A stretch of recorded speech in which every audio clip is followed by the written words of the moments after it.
So last class में मैंने आपको रिपोर्ट्स के बारे में बताया था।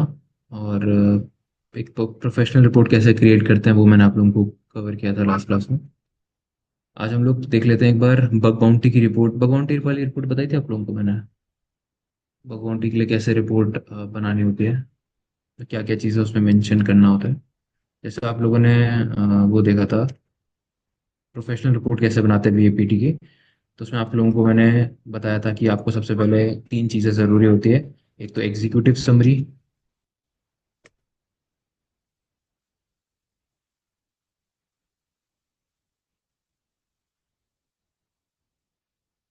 और दूसरी चीज़ क्या होती थी आपकी, जो एक्चुअल आपकी फाइंडिंग्स होती थी, वल्नरेबिलिटी फाइंडिंग्स।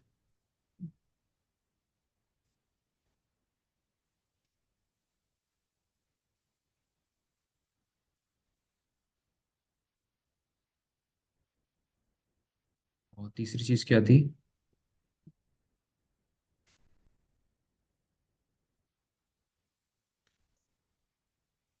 थर्ड क्या बताया था? रेमिडिएशन। रेमिडिएशन मतलब उसको फिक्स कैसे करना है, आपकी जो भी वल्नरेबिलिटी है उसको फिक्स कैसे करेगा। सो ये तीन चीज़ आपके एक प्रोफेशनल रिपोर्ट में होनी चाहिए। जो आपकी बग बाउंटी रिपोर्ट होती है उसमें आपको एग्जीक्यूटिव समरी की ज़रूरत नहीं होती है। उसमें ये लिखना ही नहीं होता आपको, क्योंकि वहाँ पर आप किसी एग्जीक्यूटिव से डायरेक्टली इन टच में नहीं है। आप जो रिपोर्ट सबमिट कर रहे हो वो उनकी टेक्निकल टीम ही डायरेक्टली चेक करेगी। और वो टेक्निकल टीम को अगर कुछ एग्जीक्यूटिव्स को बताना है, जैसे मान के चलो आपकी कंपनी है, आपने बग बाउंटी प्लेटफॉर्म पे उसको रजिस्टर कर दिया। अब वो जो कंपनी आपने रजिस्टर करी अपनी, तो आपके जो सीईओज होंगे उस कंपनी के, उनको अगर आपको कुछ बताना है कि किसी ने एक बहुत क्रिटिकल वर्नरेबिलिटी रिपोर्ट करी है, तो वो कंपनी का काम है कि अपने सीईओ को बताएं कि उनकी कंपनी में एक क्रिटिकल बग है इस पर्टिकुलर लोकेशन पे, इस पैरामीटर पे, और उससे क्या क्या हो सकता है। वो सब काम है उनका, बट आपको ये सब नहीं लिखना है। तो एक बग बाउंड्री रिपोर्ट में आपको क्या क्या चीज़ें मेंशन करना होगा सिर्फ। सबसे पहले आपको जो भी वल्नरेबिलिटीज आपने फाइंड करी है उसकी एक प्रॉपरली आपने सीक्वेंस पे लिखा होगा सारी चीज़ें, तो उसमें आपको वल्नरेबिलिटी फाइंडिंग्स आपको मेंशन करनी है। जिसके अंदर क्या क्या बताया था मैंने पॉइंट्स। वल्नरेबिलिटी फाइंडिंग्स के अंदर क्या क्या चीज़ें आ जाएंगी? सबसे पहला, नेम ऑफ वल्नरेबिलिटी। सेकंड, पे डिस्क्रिप्शन आ जाएगा। अगर उसका सीवी है कोई नोन तो आप सीवी बता दो उसका, एंड सीवीएसएस। उसके बाद एंड पॉइंट, कौन सा एंड पॉइंट वल्नरेबल है, मतलब किस पैरामीटर पे वल्नरेबिलिटी है, किस लोकेशन पे वो वल्नरेबिलिटी है, वो आपको बताना होगा। किस यूआरएल पे है या किस मशीन पे है, एंड पॉइंट कौन सा है उसका। इम्पैक्ट, कुछ आप रेफरेंस दे सकते हो। रेफरेंसेस जो भी आपने दिए होंगे वो आप प्रोवाइड कर सकते हैं। इसके अलावा रेफरेंसेस मतलब कोई पब्लिक आर्टिकल, ब्लॉग नहीं, ब्लॉग तो कोई भी लिख देता है, लेकिन एक ऐसा आर्टिकल जिसे किसी कंपनी ने पब्लिश किया हुआ है, खासकर वो वेबसाइट्स जिन पे लोगों को ट्रस्ट होता है, उनके कोई अगर रिपोर्ट है। जैसे अगर मान के चलो आपको वल्नरेबिलिटी अपाचे में मिली, तो अपाचे का कोई आर्टिकल आपने अटैच कर दिया उसमें, ठीक है, उसके अंदर उस वल्नरेबिलिटी के बारे में इंफॉर्मेशन लिखा होना चाहिए। ठीक है। तो जो भी ट्रस्टेड रेफरेंसेस हैं वो आपको यहाँ पर डालने होंगे, जिससे जो कंपनी है वो थोड़ा समझ पाए कि वल्नरेबिलिटी क्या है एक्चुअली। इसके बाद सबसे इम्पोर्टेंट आता है पीओसी। पीओसी के अंदर क्या क्या चीज़ें आ जाती हैं। आप स्टेप बाय स्टेप सारी चीज़ें मेंशन करोगे कि क्या क्या वल्नरेबिलिटी है, कैसे आपने उसको आइडेंटिफाई किया, कैसे उसको आपने एक्सप्लॉइट किया, सारी चीज़ें आपने स्टेप बाय स्टेप मेंशन किया, प्लस स्क्रीनशॉट्स के साथ। जैसे मान के चलो आपको किसी पैरामीटर पे सीक्वल इंजेक्शन मिला, तो आप सबसे पहले बताओगे कि विजिट दिस यूआरएल। आपने यूआरएल विजिट किया, you will find a parameter on the URL where you can put the following payload, जो भी पेलोड आपने टाइप किया। देन उसका जो स्क्रीनशॉट है, पेलोड टाइप करने के बाद क्या आउटपुट आया, स्क्रीनशॉट लगा दो वहाँ पे। फिर नेक्स्ट क्या करना है, जैसे यूनियन आइडेंटिफाई कर रहे हो तो आपने यूनियन में पहले नंबर ऑफ कॉलम्स आइडेंटिफाई किए। ठीक है, कि 5 बार नल लिखा तब पॉजिटिव रिस्पॉन्स आ रहा है, ऐसा कुछ करा आपने। फिर उसके बाद आपने डेटा टाइप आइडेंटिफाई किया उसका। फिर इंफॉर्मेशन स्कीमा से आपने डेटा उठाया, तो वो सब सारे स्टेप्स आप एक एक करके स्क्रीनशॉट्स के साथ आप मेंशन कर दो। ठीक है। अगर हमें जैसा मुझे डाटाबेस से वो भी वैसे वनरेबिलिटी है, अ, वो सिर्फ कॉलम नंबर हमें पता चलेगी उससे, और एक बार से इससे इतने कॉलम, तो वो उस चीज को ऐसे मतलब छोड़, मतलब कम देंगे या फिर इम्पैक्ट ज्यादा होगा मतलब आप कह रहे हो कि यूनियन से डेटा नहीं मिल रहा, बट ऑर्डर वाइज से नंबर ऑफ कॉलम्स पता चल रहा है बस, ऐसा होगा नहीं। हाँ मतलब ऐसा होगा नहीं, पर हम वो चीज नहीं दिखा सकते ना कि हमने डाटा एक्सट्रैक्ट किया। बिल्कुल, आप सिर्फ इंफॉर्मेशन स्कीमा तक जा सकते हो। हाँ बस, अगर हमने उतना भी करा तो इम्पैक्ट फिर भी काफी ज्यादा रहेगा। हाँ बिल्कुल, फुल आप मतलब इम्पैक्ट आप पूरा ही दिखाओगे, चाहे आपने उसके अंदर स्क्रीनशॉट या वो चीज़ें करी हो या ना करी हो। तो प्रूफ ऑफ कॉन्सेप्ट में हम ये भी लिख सकते हैं कि अगर आप, हो सकता है कि डाटा एक्सट्रैक्ट करने के लिए ये पर मतलब पेलोड मत लिखो कि ये चीजें भी हो सकती है, ऐसे लिख के। हाँ, आप मेंशन कर सकते हो कि आप you can try other payloads, other following payloads, वो आप मेंशन कर दो वहाँ पे। और एक्सट्रैक्टिंग डाटा। हाँ, तो आप कैसे कैसे निकाल सकते हो डेटा, वो ट्राई कर सकते हैं हम लोग। तो उससे क्या होगा कि आपने ये भी बता दिया कि हमने नहीं ट्राई किया ये सब चीज़ें, बट आप ट्राई करके देख सकते हैं। जिनको नॉलेज है वो कर लेंगे। ठीक है, तो पीओसी में आपको स्टेप बाय स्टेप सारी चीज़ें मेंशन करनी होगी। और उसके बाद इसमें कमांड्स आएंगी आपकी। आपने कोई टूल यूज़ किया है वो आएगा। आपने जो टेक्निक यूज़ करी है, बर्बसूट यूज़ करा है, वो सब आप मेंशन करोगे स्टेप बाय स्टेप कि आपको बर्बसूट स्टार्ट करना है, प्रॉक्सी कनेक्ट करना है। बेसिकली जो भी हमने सारा दिमाग लगाया वो उसमें लिख दो। वो आपको लिखना पड़ेगा। ठीक है, और जितना इजी लैंग्वेज में आप लिख सकते हो उसको उतना इजी लैंग्वेज में आपको लिखना है। और साथ में स्क्रीनशॉट सुखाने हैं, प्लस अगर आप चाहो तो आप वीडियो अटैच कर सकते हो। अ, अगर वो बोले ना, जैसे कुछ कुछ बाउंड्री प्लेटफॉर्म में आपके पास ऑप्शन होता है कि आप एडिशनल डॉक्यूमेंट्स अपलोड कर सकते हो। तो आप वहाँ पर एक वीडियो अपलोड कर दो, या आपने कुछ अलग से स्क्रीनशॉट्स वगैरह लगा रखे हैं, कुछ और हैं चीज़ें, तो वो आप अपलोड कर दो वहाँ पे। या फिर कोई एक्सएलएस शीट है पूरी, कुछ आपने करा है, कुछ नोट नोट करा है आपने डेटा, तो आप वो अपलोड कर सकते हो उनको। ठीक है, तो एडिशनल डॉक्यूमेंट्स में आप ये सारी चीज़ें लगा के वो पीओसी कंप्लीट करेंगे। तो ये सारी चीज़ आपकी वल्नरेबिलिटी फाइंडिंग्स के अंदर आ जाएंगी। उसके बाद आप एज इट इज़ रेमिडिएशन को बता सकते हो कि इस चीज़ को फिक्स कैसे करना है। तो फिक्स करने के लिए आपको क्या बताना होगा कि उस वल्नरेबिलिटी को हम लोग अपने सिस्टम से, अपने वेबसाइट से कैसे हटा सकते हैं। जैसे ज़्यादातर वल्नरेबिलिटीज़ का मैंने आपको बताया था, दो चीज़ें होती हैं, एक तो कैरेक्टर एनकोडिंग और एक इनपुट वैलिडेशन। इनपुट वैलिडेशन मतलब कि जो भी इनपुट हमने किसी पैरामीटर को दिया हुआ है, वो इनपुट को सर्वर वैलिडेट करे, वेरीफाई करे यूजिंग ब्लैक लिस्ट या वाइट लिस्ट। और दूसरा जो बताया मैंने, कैरेक्टर इनकोडिंग, कि अगर आपने कोई ऐसा कैरेक्टर प्रोवाइड किया है जो सर्वर एक्सेप्ट नहीं करेगा, उसको सर्वर एनकोड कर दे, ताकि वो जैसे वर्क करता है वैसे ना करे। ठीक है, खासकर जैसे अगर हम लोग एक्सएसएस की बात करें, सीएसआरएफ अटैक्स की बात करें, तो वहां पर अगर आप दिए हुए कंटेंट को एचटीएमएल एनकोड कर दो तो वो एग्जीक्यूट ही नहीं करेगा कभी। अगर आप, मैंने जो टैग लगाए ऐसे वाले, अगर इन टैग्स को मैं एचटीएमएल एनकोड कर दूं तो वो कभी एग्जीक्यूट ही नहीं करेंगे क्लाइंट साइड जाकर। तो ये सब चीज़ें आप कर सकते हो ताकि आप अपने वेबसाइट को, अपने यूजर्स को प्रोटेक्ट कर पाओ, उनका डेटा प्रोटेक्ट कर पाओ। सो बग बाउंटी रिपोर्ट में आपको ये सारी चीज़ें देना ज़रूरी है। अब कुछ जगहों पर, कुछ कंपनियों की जो बग बाउंटी रिपोर्ट होती है उसमें एक फॉर्म होता है, वो फॉर्म फिल करना होता है आपको। जैसे आपको कोई वल्नरेबिलिटी मिली, तो आप जब उसको सबमिट करने जाओगे तो एक फॉर्म मिलेगा आपको। उस फॉर्म में पहले से सारी चीज़ें लिखी होंगी कि यहाँ पर आपको नाम डालना है वल्नरेबिलिटी का, यहाँ थोड़ा डिस्क्रिप्शन लिखना है, यहाँ सीवी मेंशन करना है, एंड पॉइंट। तो इसमें से कुछ पॉइंट्स हो सकते हैं, कुछ नहीं हो सकते हैं। ये ज़रूर होगा, ये ज़रूर होगा, ये ज़रूर होगा, और ये दोनों चीज़ें ज़रूर होंगी ही होंगी।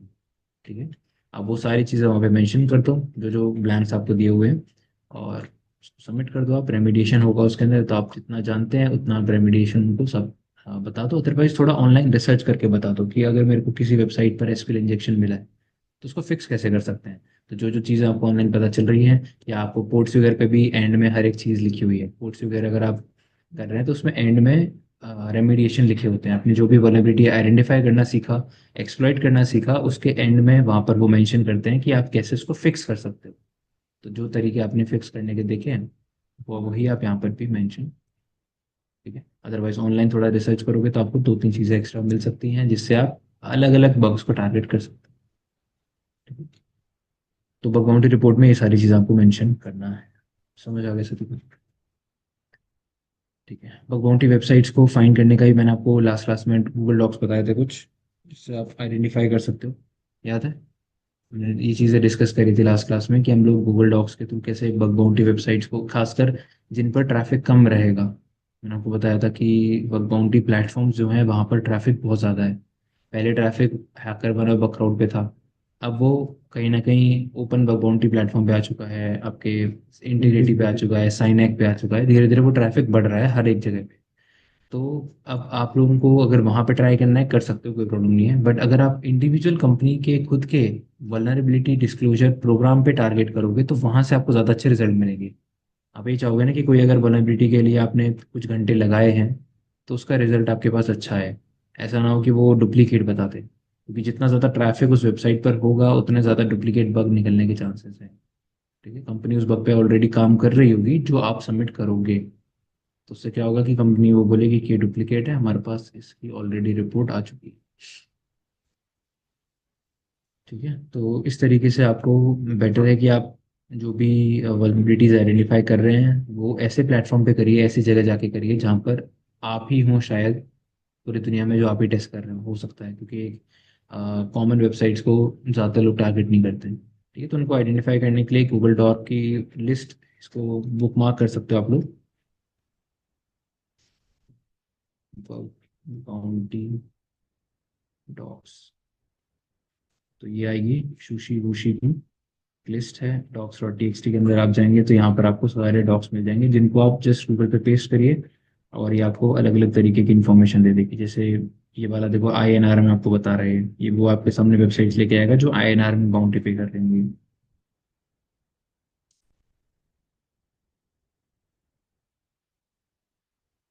जो भी वेबसाइट्स ये निकल के आ रही हैं इनकी आप, इनका डिस्क्लोजर पॉलिसी है, इनको आप पहले पढ़ लीजिए, क्या क्या चीज़ आपको दी गई है, एलिजिबिलिटी क्या है, ओवरव्यू क्या है, देन कॉवेनेंट्स क्या दे रखे हैं, सबमिशन प्रोसेस क्या है, लाइसेंस क्या क्या, मतलब सारी चीज़ आपको दी हुई है यहाँ पे।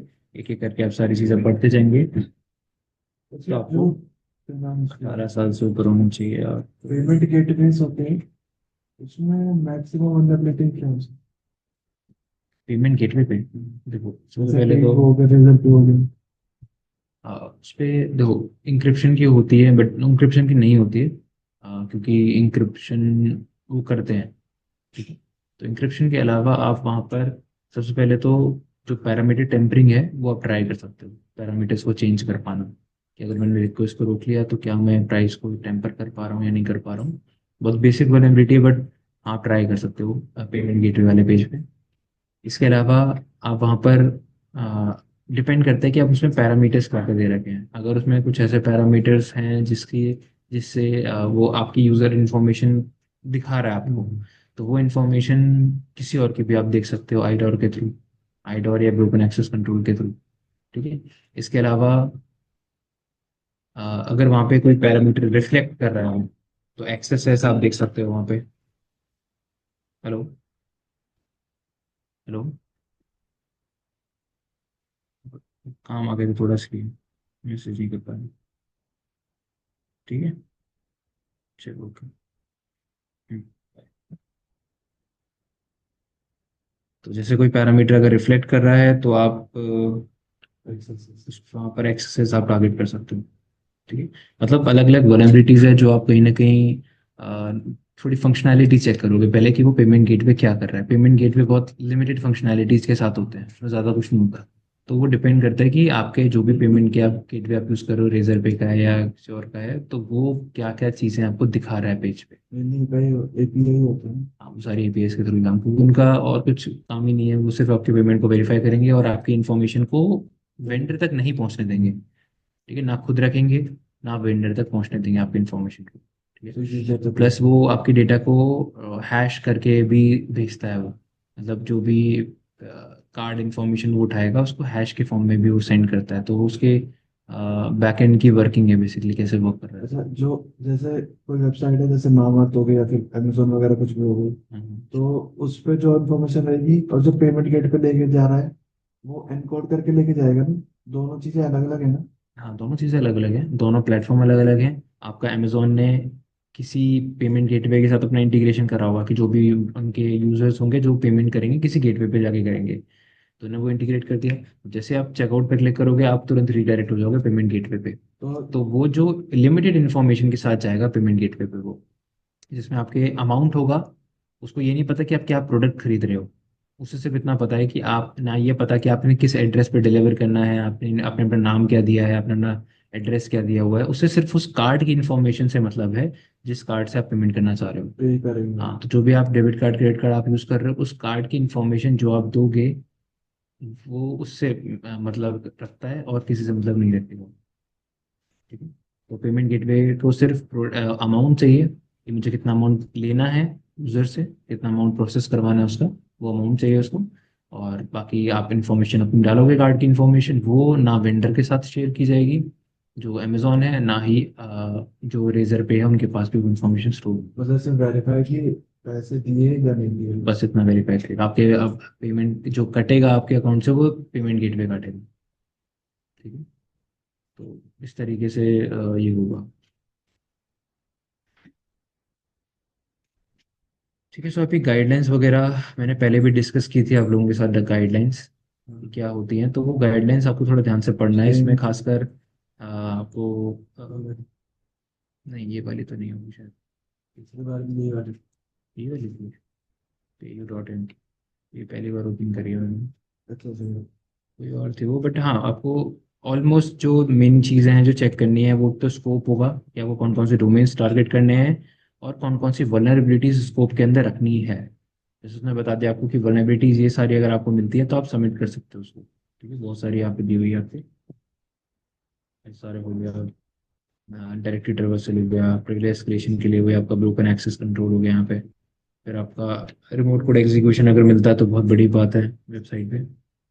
फाइल अपलोड वगैरह किस थ्रू आपको मिल सकता है। ठीक है। फिर आउट ऑफ स्कोप क्या है वो आपको बता दिया कि ये ठीक सब है। नहीं करना है, जैसे क्लिक चेक नहीं करना है, डीडॉस नहीं करना है, सब डोमेन टेक ओवर नहीं करना है, ये सारा है विद वेरी लिमिटेड इम्पैक्ट नहीं दिखाना आपको। देन बैनर ग्रैबिंग वगैरह नहीं है, एनमैप से आपने बैनर ग्रैब कर लिए बताते हैं वो नहीं करना। तो ऐसी कुछ चीज़ें हैं जो आपको यहाँ पर नहीं करनी है। टारगेट CORS नहीं करना, cookie attribute set not set, ये नहीं बताना आपको कि उनकी वेबसाइट पे कुकीज के सिक्योर एट्रीब्यूट सेट नहीं है, जैसे HTTP ओनली, सिक्योर और सेम साइट। ये तीन एट्रीब्यूट्स होते हैं जो सिक्योरिटी प्रोवाइड करते हैं कुकीज़ को। HTTP ओनली मैंने आपको बताया था कि वहाँ पे सिर्फ आपके HTTP ही आपके कुकीज़ को एक्सेस कर पाए, जावास्क्रिप्ट ना कर पाए, तो इस तरीके का एक सिक्योरिटी फ्लैग यूज़ होता है कुकीज़ पे। दूसरा आपको बताया था सिक्योर, जो कि इनक्रिप्ट करता है कुकीज़ को। एंड तीसरा बताया था सेम साइट, तो सेम साइट आप लोग पढ़ा है अभी CSRF में कि कोई और वेबसाइट जिसका जो डोमेन है वो आपके डोमेन से मैच नहीं कर रहा है तो वो उसको कॉल ना कर पाए, उस पर्टिकुलर कुकीज़ को एक्सेप्ट ना कर पाए, एक्सेस ना कर पाए बेसिकली। तो वैसे कुछ फ्लैग्स यहाँ पर सेट नहीं हो तो वो सबमिट नहीं करना आप। ठीक है। मतलब सिर्फ लाइक ना, अगर ऐसा इशू हो रहा है तो वो तो कर सकते हैं। इशू क्या? मतलब सेट है नहीं है और वल्नरेबिलिटी है। वल्नरेबिलिटी कैसी है? मतलब जैसे इन्होंने सेट नहीं कर रखा है, हमें वो नहीं वो बताना है कि सेट कर रखा है नहीं कर रखा है, जैसे हम्म, नहीं कर रखा है वल्नरेबिलिटी है। तो वो भी नहीं बता सकते ना, तो देखिए उससे रिलेटेड कुछ भी नहीं सबमिट करना आपको। ठीक है। आइडोर भी मना कर रखा है कुछ, आइडोर मना नहीं करते वैसे तो, बट यहाँ पर कर रखा है उन्होंने। ब्लॉग की है, क्या है? ब्लॉग की वेबसाइट है क्लिक पोस्ट। कुछ प्रोडक्ट बेस्ड वेबसाइट है, उसका ब्लॉग नहीं, ब्लॉग की तो नहीं है ये, और कुछ है इसमें।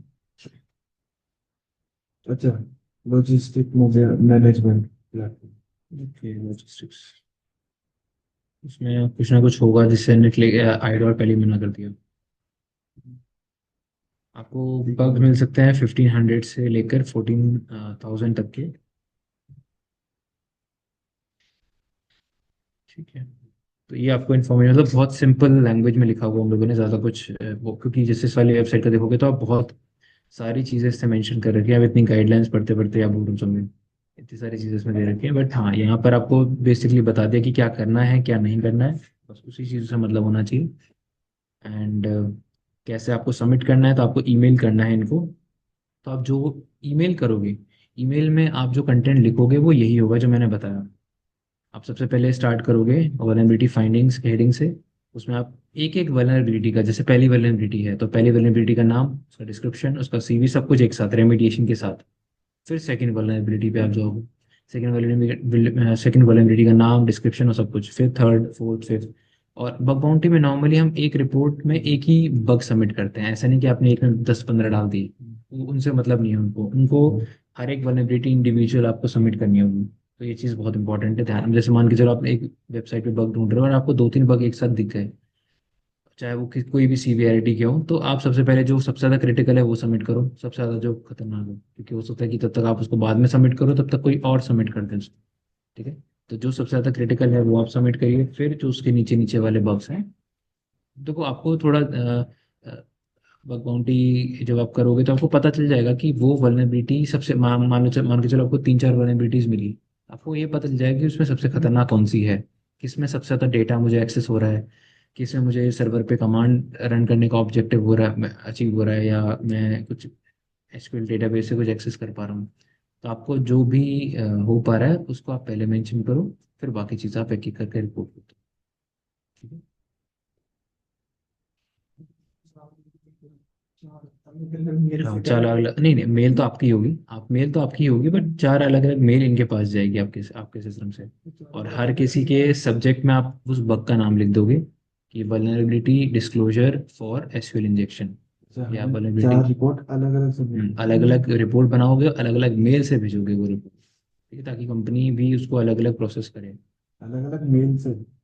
अलग अलग मेल भेजोगे। अच्छा, एक ही आपका तो मेल मेल आईडी होगी, चार आपका बार तो मेल ही जाएगा। होगा, हाँ। अलग अलग मेल अलग अलग जाएगा। ऐसे। अलग अलग मेल से। ठीक है।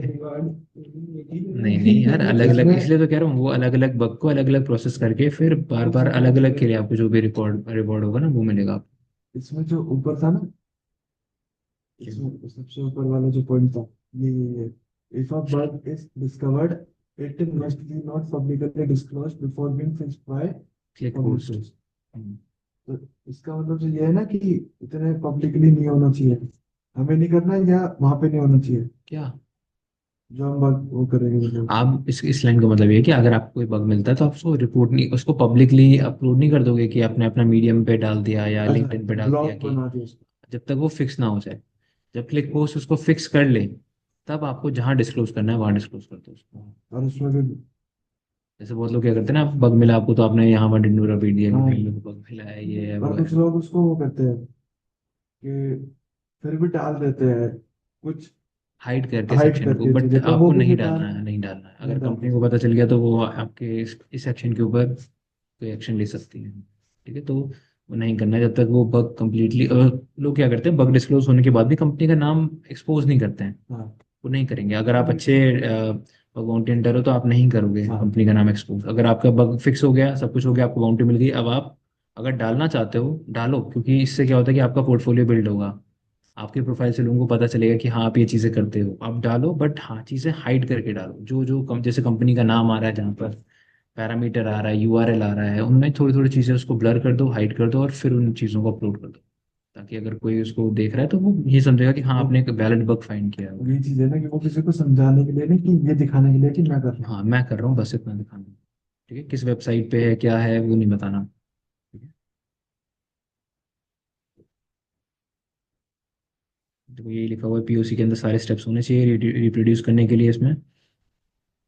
ये देखो यहाँ पे बता दिया हमने कि एनमैप यूज़ नहीं कर सकते आप, और कोई भी ऑटोमेटेड टूल आप यूज़ नहीं कर सकते हैं किसी भी तरीके की स्कैनिंग के लिए। तो ना एसक्यूएल मैप अलाउ है यहाँ पे, ना ही आपका एनमैप अलाउ होगा, ना हाइड्रा, ना कुछ भी नहीं। कुछ भी नहीं, गोबस्टर वगैरह भी नहीं। तो यहाँ पे अगर ऐसी लाइन लिखी हुई है तो कोई भी ऑटोमेटेड टूल आपको यूज़ नहीं करना है जो कहीं ना कहीं ब्रूट फोर्स कर रहा है। देखो ऐसे लिखा हो ना, ब्रूट फोर्स अटैक्स आपको नहीं करना है। अब ये जो आप करोगे डायरेक्टेड बस्टिंग या ये सब चीज़ें, तो ये ब्रूट फोर्स का ही टाइप है। हाँ, तो फिर करेंगे कैसे? नहीं करना ना, मैनुअली करना है जो भी करना है सर आपको। पैकेज को कैप्चर कर सकते हैं जैसे बॉक्स उस पर देखेंगे बब तो। सूट यूज़ करना अलाउ होता है, बब सूट यूज़ करो बट आप। फूड में भी अटैक नहीं करना। ब्रूट फोर्स वाला कुछ भी ब्रूट नहीं फोर्स करना, वाला हाँ हाँ। कुछ नहीं। जैसे इंट्रूडर नहीं करना, हाइड्रा नहीं करना आपको। रिपीटर तो देन कर सकते हैं। रिपीटर कर लो, वो मैनुअली करना होता है। इसके अलावा आपका एनमैप नहीं यूज़ करना, और निक्टो यूज़ नहीं करना, तो सर मुझे नेसस एक यूज़ नहीं होता है करना।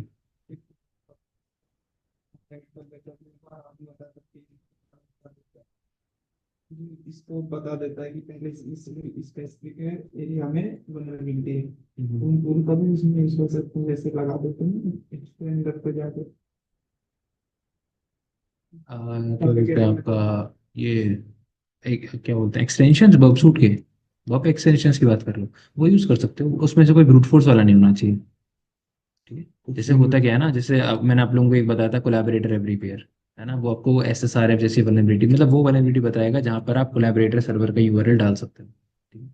तो वो आप कर सकते हो, क्यों? क्योंकि उसमें क्या होता है, नहीं आप जैसे जैसे वेबसाइट्स पे जाते रहते हो, वो बैकएंड में अपने आपको ये बताते रहता है कि हाँ ये वेबसाइट में शायद ये चीज़ें अलाउ हों, आप यहाँ पर कुछ कंटेंट डालोगे तो आपके एक्सटर्नल रिक्वेस्ट जनरेट हो सकती हैं, तो आप वैसे एक्सटेंशंस को यूज़ कर सकते हो।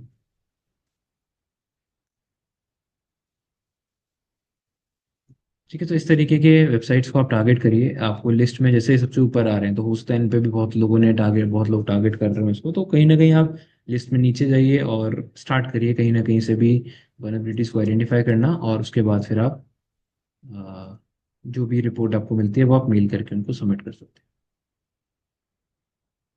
ठीक है, क्लियर हुआ आपको उनको? तो आप लोग अब स्टार्ट करिए बग्स आइडेंटिफाई करना, जो जो चीज़ें आप लोगों ने अभी तक करी हैं उसको आप ढूंढिए किसी न किसी वेबसाइट पर, और वेबसाइट्स पर आप अकाउंट बनाइए। ठीक है, और जैसे मैंने आपको बताया था कि कुछ वल्नरेबिलिटीज है जिसके लिए आपको दो अकाउंट बनाने पड़ेंगे, जैसे आईडोर हो गया। ठीक है, मतलब ब्रोकन एक्सेस कंट्रोल वाली सारी वल्नरेबिलिटीज के लिए दो अकाउंट आपको चाहिए, CSRF CSRF के लिए दो अकाउंट चाहिए आपको, एक्सेस को अगर एक्सप्लॉइट करना है तो भी दो अकाउंट चाहिए आपको, ताकि एक की चीज़ें आप दूसरे पे ट्राई करके देखो। सेशन हाईजैकिंग जैसी चीज़ें अगर आपको ट्राई करनी है तो भी आपको दो अकाउंट चाहिए। साइन अप पे कैसे बनाता था? कैसे बनाते हैं? मिला ही नहीं, लॉगिन वगैरह भी। तो नहीं है।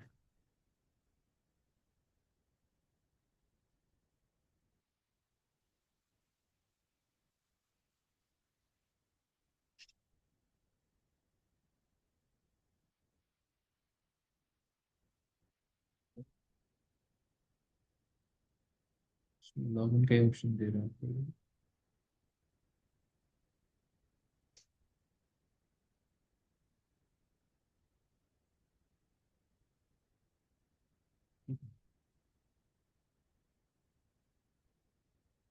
लॉगिन पे है ना, साइन अप होता है। उसमें से लॉगिन का ही ऑप्शन है। अप्लाई टू नेटिंग में से।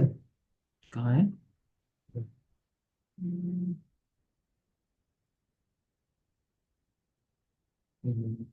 ये जॉब के लिए है। जॉब के लिए वही तो मिले।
वो लिख रहा है to join Cynex red team and participate in their Bhagwan program.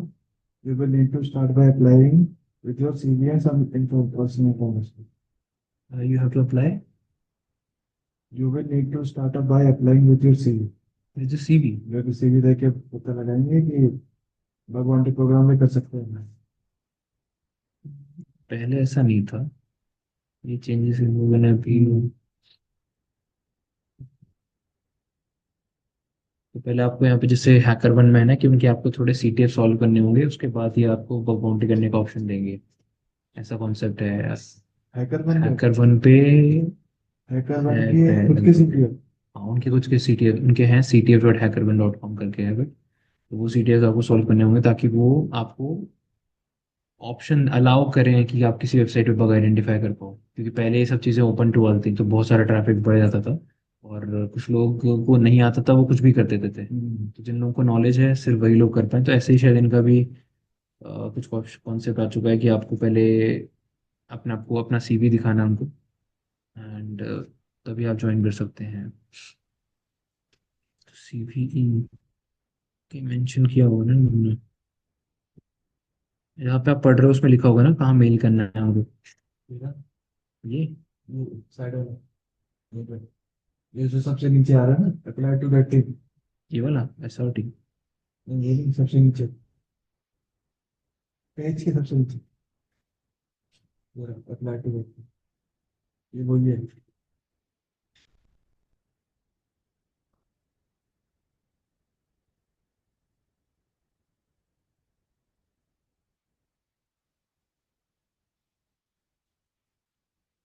SRT, साइनेक rating. Bad experience।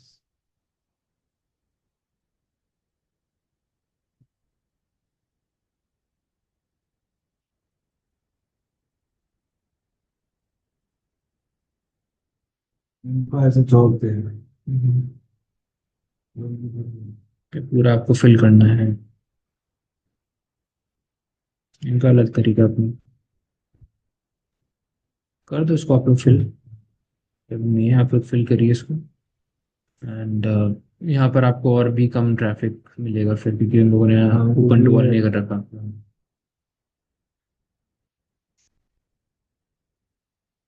UI UX, क्या? यूआई यूएक्स, UI मतलब यूजर इंटरफेस, और UX मतलब user experience. UI UX bugs भी निकलते हैं इसमें। हाँ मतलब आपके इंटरफेस से रिलेटेड, जैसे जब आपके वेबसाइट को डिजाइन किया जाता है ना, तब UI UX का ध्यान रखा जाता है कि आपके वेबसाइट पर क्या क्या चीज़ आपने मेंशन कर रखी है, और क्या क्या मेंशन करने से यूजर का एक्सपीरियंस इंप्रूव होता है। जैसे आप अभी नीचे कर रहे हो, तो ये थोड़ा एक इंटरेक्टिव वेबसाइट बनाई जाती है आजकल, आपने देखे होंगे अलग अलग तरीके की वेबसाइट्स होती हैं, तो उसमें भी कुछ बग हो सकते हैं, प्रोग्रामिंग से रिलेटेड फ्लॉ हो सकते हैं कुछ, जो आप मेंशन कर सकते हैं बग के टाइम पे। ठीक है, तो वो मतलब उतना डेटा एक्सेस नहीं कर रहे होंगे, वो सिर्फ UI UX से रिलेटेड होंगे आपके, वो डेटा प्रोवाइड नहीं कर रहे होंगे आपको वो बग्स।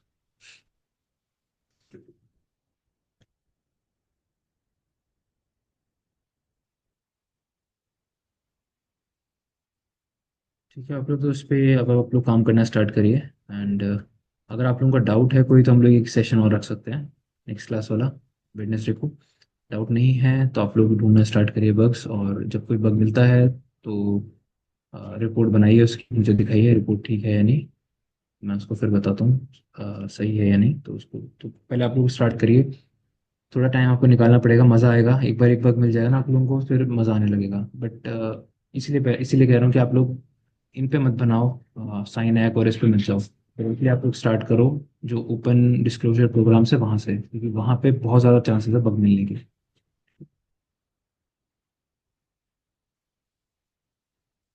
तो ये डॉग्स वाली वर्ड लिस्ट को आप सेव कर लो, और इससे एक एक करके आप स्टार्ट करो डॉग्स को फाइंड करना।